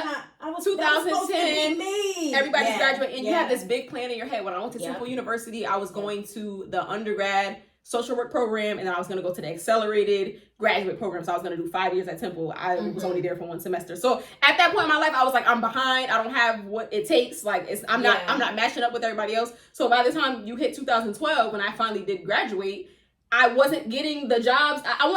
I'm heavy into like being resourceful in research. So I wanted to get a job in research. I took a job where I was working for a big research company, but what I was doing was like collecting surveys outside of like Burger King in the Meadows. Wow. Now, granted, it's nothing wrong with it. It was for like a health-related survey. It had to do with my industry, but at that time, I think I was working 3 jobs. So I used to work overnight as a case manager till 7 a.m. I had a job working at a community-based program that was based in UConn, but I was working in a Hartford school. So we would have staff meetings at UConn at 7 a.m. and I would have to be to the school by 9 a.m. Stores? UConn? Stores. Shish. So my shift ended at 7 a.m. and I was supposed to be in stores at 7 a.m. So you do the math on how I figured that out. Wow. Get back to Hartford, worked at the school from 9 to 12 and stood outside the Burger Kings and the Wendy's taking calorie surveys starting at 3 p.m. So it's like, I felt like I'm busting my ass and I wasn't getting anything out of it. Like I wasn't getting those research jobs that I felt that I was entitled to, even though I really wasn't because I was out of college for all of 2 seconds. Right. So yeah, that status just sounds like the catalyst of me knowing I'm not cut out to follow that path because that path never made sense to me. Yeah. How could I ever grow at doing something if you don't give me a chance to try to do it? Right. Like, because it's like when you interview and it's like, girl, I know I can do this job. Like, why are you asking me all these questions? Like, I know I can do this. Right. But you can't say that in an interview. So yeah, I think that it kind of blows my mind to hear that because that's how I feel now. And I lost track of that. And I think that's how I fell into burnout and like being depressed and ultimately leaving a job that I actually did like, but it doesn't match with who I am inside. I'm good at it. Yeah. I enjoy it on a daily basis, but there's something in my soul it doesn't let somebody tell me I can't have a day off or the system or even just not just having days off, but like the system that you guys use to do this job. I don't think it makes much sense and it's not beneficial to the people we're working for. So let's try something different, but I can't say that because I'm not management. Right. So all of that clashed and led me back into, people may think that I left my career to be an entrepreneur. I was freaking depressed. I got to the point where my supervisor called me one day. She said, "Where are you?" I said, "I'm at home." She said, "You're not coming today?" I said, "No, I'm at home." "Well, were you going to call and tell me that?" And mind you, to this day, I love you, girl. I love my supervisor, but no, I won't be there. And I had got to the point where now it's like I'm disrespecting their time because I literally can't. I am sitting here in the dark, I can't do it anymore. And I felt like I was fighting myself. So it's just funny to hear that status read out loud because that is such an eloquent way to explain how I feel about life right now. Like when people come to me for advice, and I always use like the silly term fake it till you make it, but I don't mean like, show off and present like you're some type of person you're not, but you literally have to, okay, let's say for instance, your goal is, I want my bracelets to be, I'm going to make specialty beads. I want them in Michael's. You can say that all day, every day. Take your behind up to Michael's, put your bracelets on the rack, take some pictures with it on the rack, style it up, send them a full proposal with numbers and information. You have to show people something. Nobody cares about your ideas. You have to show something concrete. So the sooner you get out and start just making that experience, a lot of the things that we do for a Glow, we do all these events and people ask about them. We started doing those events because those are the events that we want to go to. And we look for sponsors. A lot of people won't sponsor us and they won't help us because we're not Coachella and we don't have all these metrics to show what we have done, but I know what I can do. So I literally just have to start doing it. You have to have some form of receipts. I was just talking to one of my friends. I do like consultations here and there and she wants to start working with brands and there's a website that they'll send you products and you review it, you put it on your page. It's not paid, but you're doing it. I told her, now you can put on your resume, I have worked with these big brands. They're not gonna go call the brand up and say, "How much did you pay that girl?" Because we know you ain't paid. No, you literally worked with them. Like who's gonna tell you otherwise? You just have to step out and just put yourself in a position to create your own opportunities because nobody is handing you. Nobody's handing you anything. So hearing that status is crazy. Like I really was preaching. I was on like a life. My life was changing at that time. Yeah. Shay was talking that talk. But those are like the best, and that's why I say you really have to have like tough skin to be an entrepreneur because you're going to go through those dark times. Like you're gonna go through those periods of like. So we talk about all the time the basis of everything. You have to know yourself. Oh, self-awareness is absolutely. I talk about this all the time. I can tell when people lack self-awareness, and I hate to everybody's like, I'm protective of my peace and this and that. I wouldn't say I'm super protective of my peace, but a lot of situations that people complain to me about, it's like, oh wow, I wouldn't even be in that situation because I wouldn't have been around that person. Yeah. If someone lacks self-awareness, to me, that leads to so many different problems. They lack confidence. They're not sure. My issue. It becomes my issue. So I just don't surround myself. Yeah. Now, that's not to say that you need to be perfect. I don't know why. Like I said, people who look at my Instagram, oh, your office is pink and it has flowers. It's so pretty and it's always put together. Like, girl, it's a mess in here. I really be working. Like, just come through and chill. But anyways, it's like you don't have to be perfect. I'd rather like a jerky, straightforward person that knows that that's who they are and they stand on what they say and how they feel. Than someone who's trying to present as what you get. If you agree with everything I'm saying, something not right. Like right. You don't know yourself. I can't do followers because it just always leads to something people bad. I had this like word on my yes man. I had this word on my chest about people. It's like confidence. Another thing that you need in business is confidence. You can have all the skill in the world and you could know how to do things technically, but that confidence will kill you every time. The people that focus on, oh, my friends and family are not supporting me. Are they the customer? Right. Well, let's go back to dog walking. You want to be a dog walker and you want everybody to support your friends and family don't even have no dogs. Right. It's like you're talking to the wrong people. And then you're in the wrong arena. So now, talk that. So now I'm feeling some type of way because my 10 cousins is not supporting my dog walking business. So that what does that do? That makes me feel like my dog walking business is whack. It's not valid. Right. So I'm like, okay, I'm not gonna be a dog walker no more. Whole time it was 20 stay-at-home moms in the town up in Avon that needed some dog walkers, and you were talking to your cousins. Like it's just like, come on now, the wrong people. So it's like self-awareness, right? Confidence. Like you need that cocktail, and it's hard. I know that I talk about confidence very willy-nilly because I have it naturally. I understand that some people don't have it naturally, but girl, you better figure it out. No, for real. You better get up in the mirror and tell that person something. Talk that talk. Okay? Nobody can give that to you. And if confidence is your barrier and you're so stuck on waiting for other people to validate. I remember we first started doing the flower walls. My boyfriend was like, how long are people going to want those at their parties? Like, listen. And now I could have took that offensively. Like, he don't believe in my dream. Like, boy, you don't even know what you're talking about. Like, first of all, you're a man. I'm about to go sell my flower walls. Like, my business is like, and as it unfolded, he's like, oh, wow, I see what you were saying. Everybody it's not their job to see your vision. Yeah, right. Now, of course, I don't want to negate the importance of support and having people around you. But let's say if I told you right now, you're getting ready to start on a journey to like, bring something to life. And nobody that you know is going to buy a bracelet from you. Are you going to not do it? Do you know all the people in the world? There's like 6 billion people in the world. Like, are your 40 people that you know really the answer of why you want to do it? So it's like, let that part go. Right. Your family and friends is not a marketing plan. Right. So I struggled with that. Just let me backtrack a little bit. I struggled with that when I first became an entrepreneur. I'm like, because people are saying like, I'm gonna support you, I'm gonna do this. It'd be your close friends, it'd be your family, and then when you do it, you're like crickets. Like what is going on? True. And I struggled with that for a hot second, and that will definitely create fear. And I remember speaking with this lady who helped me with the process, and she said like, yeah, your supporters are gonna be strangers. And I literally, from that day, I kid you not, a year ago, from that day, I took that and I've been cool. I don't look for, no shade, no disrespect, no nothing. I don't look for family. Not even friends. It's also like, it's also language. So, so let me ask for people that are struggling with this, would you prefer supporters or patrons? Patrons. You would prefer patrons. Yeah. So you need to be talking to the patrons are the people with the money. Right. Support is awesome. It's great. It keeps you going. But let's say the package comes with absolutely no support from any of the people you know. They're not going to repost anything that you post. They're not going to show up to your pop-up. They're going to be completely inactive. Do you want a whole bunch of people reposting your stuff or a whole bunch of people buying it? Talk to the people that's going to buy it. Yeah. Right. Like I don't know why we're so hyper-focused on support from family and friends.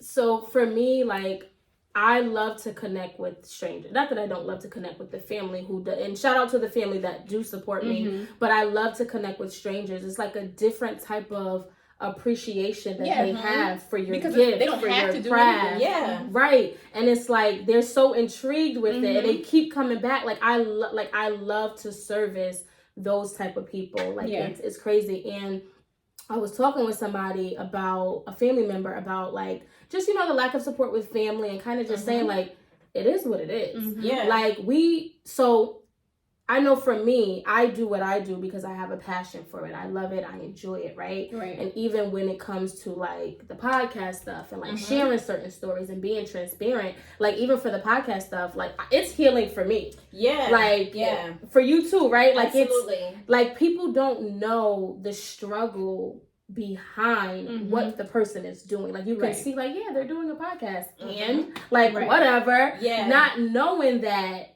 it's a story behind it. But Like a lot of people won't tell that story. So the way that you approach the world is with your view of yourself. You know that you struggle. You know that you have hardship. So you are, like I said, I finally made it out of college, y'all. Give me some jobs. I know what I went through to get there. Right, the person on the other side of that table, I haven't told them any of that. Right. Yeah. So at least if you are looking to like harp up on your support, it has to be story based, and that's something that they tell you in marketing.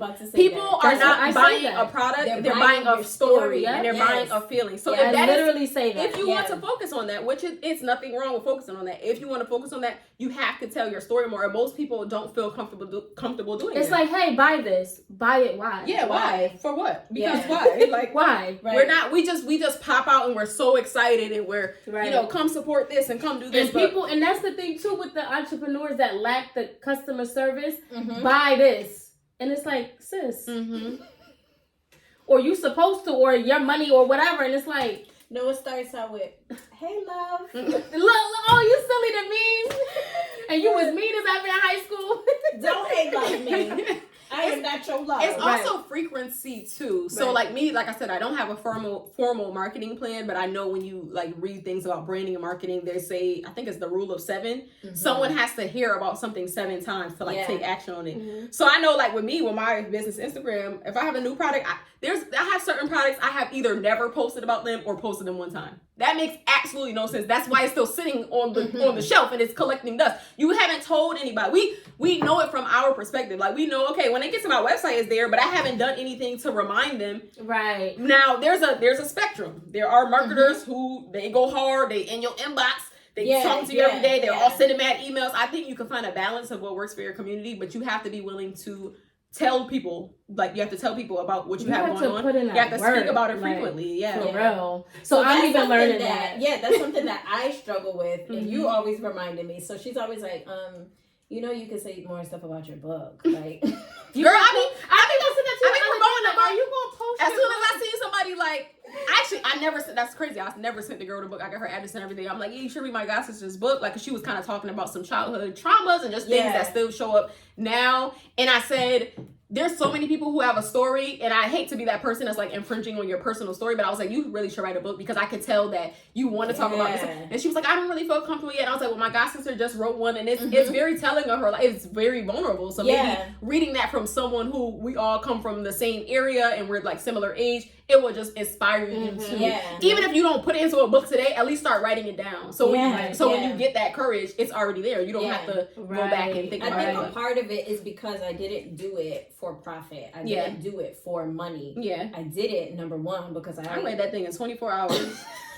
Wait, you told me. Right. And you know what? It's crazy. It was such a great read. It was just so well done. And I think of course I told you that at the time, but for me, I know that I have certain stories that I saw something that said, tell people about your scars, not your wounds. So if you're actively in something, it might not be the best time to share and be vulnerable. So every once in a while I'll start getting into like a little something. People like, you should tell this story. It may help other people. I'm still trying to help myself, baby girl. I can't help nobody right now. When I get to that point, maybe one day. But just how well you put it together really just gave like 99.9% of people feel that what they're going through is specific to them. Yeah. When there's someone out there that's experienced the same thing. And I don't think that people have to tell their stories, but so it's like when you do, it's so appreciated. Yeah. Because it's like when not to spoil the book for anybody, but as far as I'm concerned, I've known this girl all my life. She's confident. What she wants, she goes after. I'm reading stuff in the book like, this ain't the person I know. Who is this? Like, I didn't know not that. doubting herself. Like, right. That's not the person that I knew. So it's like what we experience internally and our like vulnerabilities. It's we think that nobody can relate, but there's people out there that may be able to. So if you get to that point where you can tell that story, then it's definitely appreciated, because I read that book in 24 hours, and I hate to say it, but I haven't even read in so long because I'm so busy. It made me want to start reading again. When I opened it, I said, okay, I'm just gonna read like the first chapter, and then I'll read like a chapter a week. That's what I thought. I was on the couch all night until like 4 a.m. I'm texting people, y'all got Drea book? Go get it. Because it was that good. And to kind of reference it with like real life experiences and know, okay, I can put this with this time, and know that, you know, someone like, and most people, we have them on a pedestal. They're strong.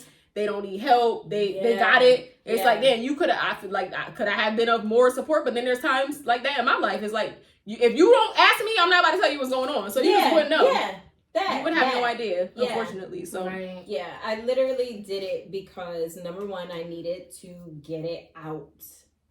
It was like everything was so embedded in me. I'm like, yo, if I don't get this out, like, I really may end up in jail for murder. Like, I have to get this out. And then once I was able to get it out, and then I'm realizing like I was getting my healing through writing. Oh my God, it took me so long because I was crying so much writing that. I bet. Oh my gosh. So once I got to a place of like I'm healed, not complete healing, but I'm like, you're a little bit relieved. I'm on my way there. And I'm like, oh my God, like, I just want to get this to people because I know there are other people that go through stuff like this. I literally think that reading it made me want to, because I think a lot of stuff is not proactive when it comes to the challenges that people are going to face in life. You don't hear about it till after, not to like trigger anybody, but just traumas that people face, especially as children. It usually doesn't come out till adulthood. Reading your book, I literally was like, this is something that should be like 12 through 15-year-old girls. This should be like required reading all the way in high school, so that you can read that before you.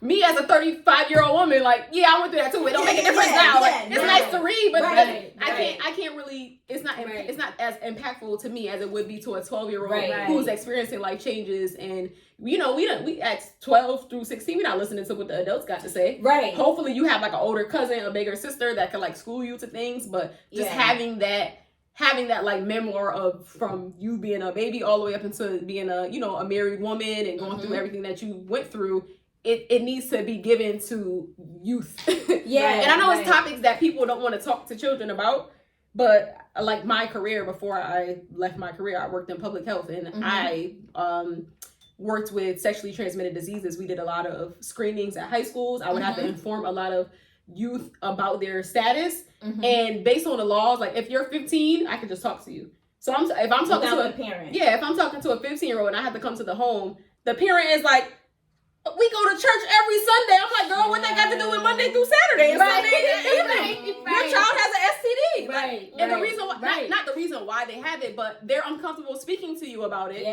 They're going to be doing it. When I used to go to those screenings, and I used to hear the information that the kids was giving to the other kids, I literally just wanted to pull my hair out. Oh my, like, y'all do not know what you're talking about. Like a thing. Not a thing. If the parents are not telling them, they're getting it from their friends. So it's like you're trying to find that balance of not being like inappropriate with your kids. I know there's all this like talk about Dwayne Wade's and Gabrielle Union with the child, and the child having a post with them kids. Somebody was in the comments like, y'all was kissing too. Now granted, you wasn't posting it on Instagram. You was hiding it from your parents. But you didn't even have no phone, really. It was real low. Barely on the phone with but nasty little boys. So reading your story was just like, this is something that needs to be given to the youth, because it's not as impactful at 30 as it would have been at 12. And that was like one of my main focuses when I was thinking of the target population. I'm like, yes, older women can kind of glean from it and we can relate. But my purpose is so one of my goals for the book, and I really need to I will expect to get it back out there. But one of my main goals for it is to get it into the school.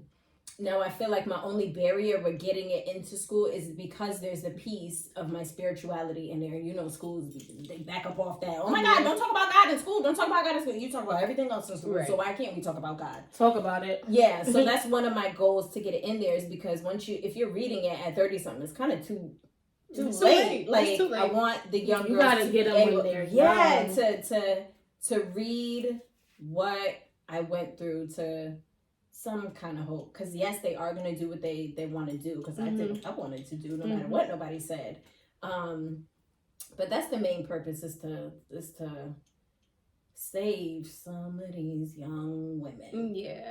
I think that the story is just, if y'all haven't got the book yet, please read it, share it with somebody, I'm gonna send it to the person I told 6 months ago. My bad, girl, my bad.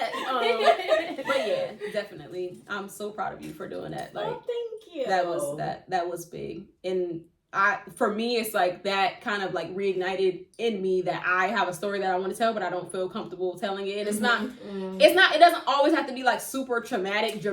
Right. Like even I said in the beginning of the show, I don't know my biological father, so I don't know if y'all watched the new Bel-Air. So when it got to that final episode, like that final episode messed me up, because I feel like when people, every situation, it's like always a competition of whose trauma is worse, but it shouldn't be that case. I don't understand that. Yeah, so for my particular thing, that's my thing, but I don't think that the average person, like most people that I talk to, they may have had even like a parent pass away, and it's two different things. Right. So it feels like, oh, it's not a big deal. You grew up, you had a good life, you made something of yourself. But yeah, there's something that I'm missing that other people had, and at the way that it impacted me as a child, I had to come to a lot of my own conclusions, which is not good for a child. Right. Because I don't, when my son thinks I'm doing something that's against him, I'm like, oh no, like, no, I'm team you. Like, don't ever think I'm doing anything that's against you. It may be something for your safety, but it's not against you. So that has like really shaped the way that I speak to my son. And he's kind of got a smart mouth, but he's allowed to have an opinion. Yeah. He's allowed to ask questions. And I see a lot of I don't know if you guys watched the show Little Fires Everywhere. That had was great. Child, that thing that had a similar theme where if you haven't seen it, it's a book but turned into a show. Right. But Kerry Washington is a mother to a teenage daughter, and they like move around frequently. The daughter doesn't know why. It has to do with a lot with the daughter's birth story. But it's like, yo, just tell her she's 15. That's what I kept saying. Like, just tell her. Why you can't just tell your daughter? Yeah, so I think adults don't give kids enough credit. Obviously, there's things that's like age appropriate, and you want to approach it a certain way, but life is happening to I feel like I wasn't like a very young mom. I had my son 26 or 27, but I still feel a little bit connected to youth, where I can understand like let me approach it like this, because whether I decide to talk to him about it or not, he's gonna experience it in the world. So I want you to always, I tell him, some certain things, kids don't want to tell you because they think they're gonna get in trouble. If it comes with a consequence, it just does, but you need to tell me, because I need to be in the loop with you. Same thing. I cannot help you if I'm out the loop. If you're scared to tell me something because you don't want to be in trouble, I don't know, we got to get rid of that from now, because I never want to be out the loop with you. Now, don't go robbing banks, but if you're robbing banks, let mama know. Like, I don't want to be shocked to surprise. Just keep me in the loop. So yeah, I think seeing those two particular shows really like triggered me to how that lack for me personally impacted me. And it's not a huge, I know there's people that go through much crazier challenges. There's a lot of terrible things that happen to people, especially children. So it's like, for me, one thing that I struggle with even when I was in therapy, it's like I don't feel comfortable saying that story, because I don't feel like it's enough of a trauma, but it impacts me on a daily basis. There's a reason why I'm so busy and I'm so into everything. I'm trying to avoid certain things. So that you being able to tell your story so vulnerably definitely was like inspirational for sure. I appreciate that. Said all that to say that. So it was definitely a journey, and I completely feel what you're saying about the kids. Like, some people may think that I tell my kids too much, but so I have a saying that, and my kids' father say the same thing, that our kids are watching us grow up. We're growing up together. So when we were going through the divorce, we had like these in-depth conversations, and because Joy is so intellectually high, if you will, she had like these deep questions of like, well, what happened? How come you can't be married anymore? But you said you love each other. So and some people may think like I told her too much, but it's either I'm going to tell her now, or she'll just come to me when she's older and she'll ask me when she's older. I think times are definitely different now. Absolutely. I do not have children. However, if I did, I would definitely want my kids, whatever, to come to me for any and everything. Mm-hmm. Okay. Ooh, sis. No, sir. I would definitely want them to come to me for any and everything. And I think we just got to be mindful of the times that we're in. Mm-hmm. They're exposed to so much already, right? So it's just kind of like, right. So it's just kind of like, get out of that old way of thinking. Yeah. And I think what it really boils down to as well is like thinking about our parents, so the generation before us. They're used to maneuvering a certain kind of way. Mm-hmm. Some parents can say, okay, well, I'm not going to tell my kid this because I'm trying to protect them. Right. They could say, oh, well, I'm not going to tell my kid this because, first of all, it's hurtful to them. Mm-hmm. So they're just not going to. Exactly. Yeah. So it's shame too. So. Right. So it's that generational curse that follows. So I think it's great that you guys talk to your kids and, give them that space to be expressive and to tell them what's going on, because they're exposed to a lot. They are. And a lot of people think that my kids are too opinionated and that they talk too much. But here's the thing. Somebody said something about, I asked Joy to do something and she said why. And I explained to her why. Mm-hmm. And somebody was like, she don't have to explain nothing to you. First of all, don't talk to my kid like that. I caught myself doing because I said so like one time, and I was like, that's dumb. Yeah. And I think that's how they need to understand.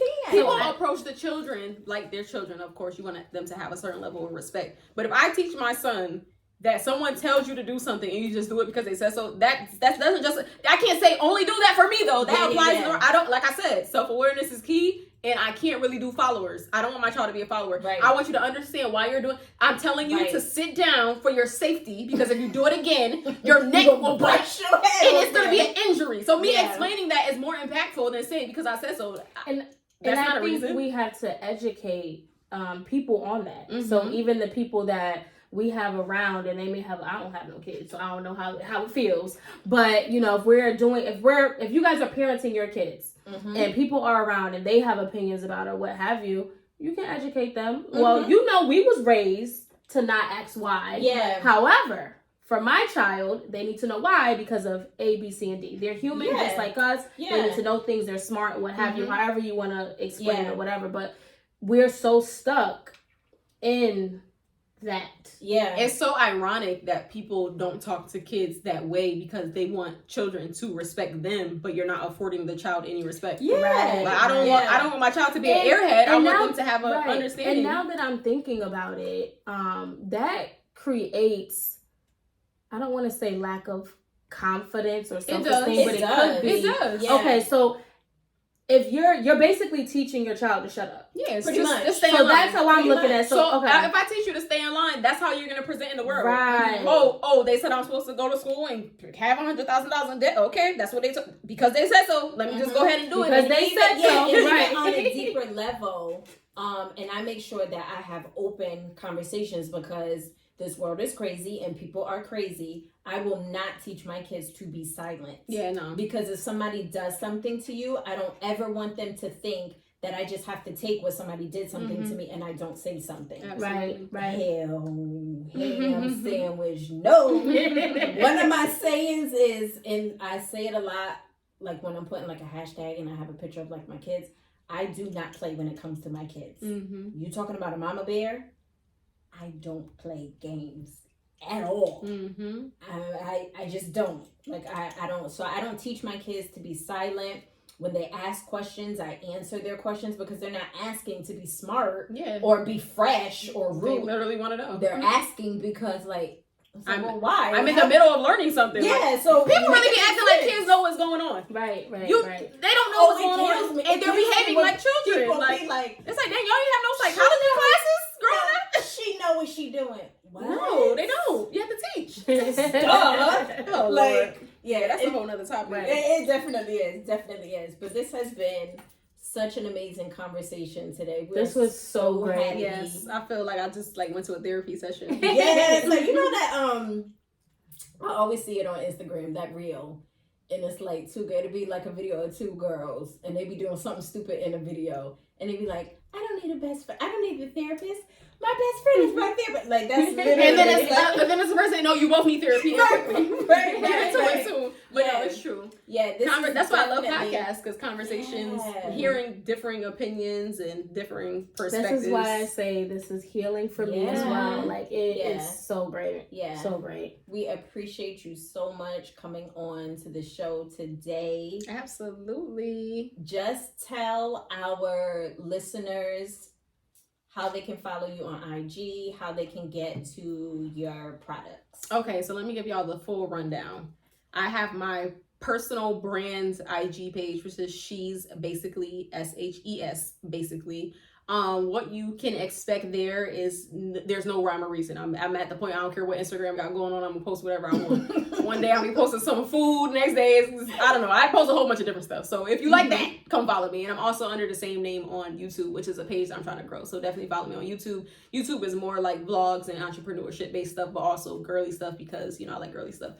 For my businesses, there's a Glow Event Styling. If you're looking to rent flower walls, we're kind of like changing our structure for sure. So a lot of changes with that, but aglowxo.com is the website. And then my business paper standards, I don't know if I even said this earlier, but it's a stationary focused business. So I have like notebooks, notepads, things to plan and get organized, but it actually looks nice. So it actually encourages you to use fancy. it. Yeah, and it's customizable. That's what I said. Listen, baby, this is not your typical like Planet Honey. This is crap. Yeah, so it's not like it's not the little flip books that you get from CVS. Real cute. So that you can find everywhere at Paper Standards. I just got my trademark approved, so I'm so excited to have that registered. Yes, thank you so much. I actually won a contest in 2020, and so it finally got finished. The person who was throwing the contest paid for the services, so shout out to her. Wow. But yeah, that's where you can find me on everything.